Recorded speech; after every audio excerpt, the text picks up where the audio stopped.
ദുൽഖർ നായകനായി തമിഴിലിറങ്ങിയ പടമാണ് കാന്ത. പടത്തിൻ്റെ പ്രൊഡ്യൂസറും ദുൽഖറും റാണയൊക്കെ തന്നെയാണ്. ഈ പടം ഒരു റെട്രോ പടം, മീൻസ് മുമ്പ് നടന്ന ഒരു ടി കെ എം എന്ന് പറയാൻ പറ്റില്ല, കാരണം പ്രൊഡ്യൂസേഴ്സ് തന്നെ പറഞ്ഞ് ആരുമായിട്ട് ബന്ധമില്ല എന്നൊക്കെ പറഞ്ഞിരുന്നു.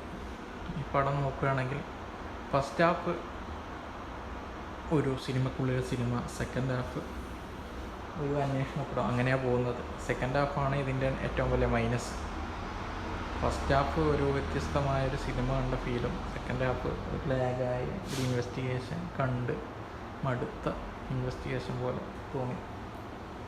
ദുൽഖറിൻ്റെ പെർഫോമൻസ് എടുത്തു പറയാനായിട്ടൊന്നുമില്ല, കാരണം കരയുന്നതായാലും പുള്ളി പെർഫെക്റ്റായി എനിക്ക് തോന്നിയിട്ടില്ല.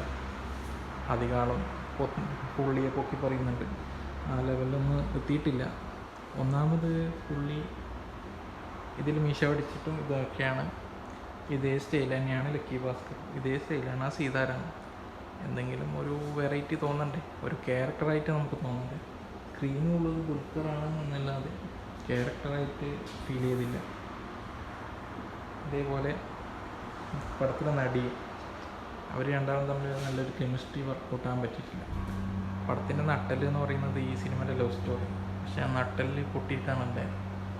ആ പടത്തിലെ ലവ് സ്റ്റോറി കിടുകയായിരുന്നെങ്കിൽ പടം മൊത്തത്തിൽ കിടുകയാണ്, കാരണം എല്ലാം കണക്റ്റഡ് ആയിട്ടാണ്. പിന്നെ ഉള്ളതെന്ന് വെച്ചാൽ പടം അധികം നടക്കുന്നൊരു സെറ്റിലാണ്. ആ സെറ്റ് വിട്ട് പുറത്തേക്ക് പോകുമ്പോൾ ഒരു CGI VFX ചെയ്ത ഫീലാണ്. അതും ഇപ്പോഴത്തെ VFX അല്ല, പണ്ടേ പടത്തിൽ ടെക്നീഷ്യന്മാരൊന്നും ഇല്ലാത്ത ടൈമിൽ എടുത്ത പോലത്തെ ഒരു VFX. ഇത്രയും ടെക്നിക്കലി ബ്രില്യൻ്റായ ആൾക്കാരുള്ള സമയത്ത്, അതും ദുൽഖറിനെ പോലുള്ള പ്രൊഡ്യൂസറുള്ള സമയത്ത്, ലോക്കിയൊക്കെ എടുത്ത പ്രൊഡ്യൂസറായ ദുൽഖറിന് ഈ പടത്തിലെ CGI ഒന്ന് സെറ്റാക്കാൻ ബുദ്ധിമുട്ടുണ്ടായിരുന്നു.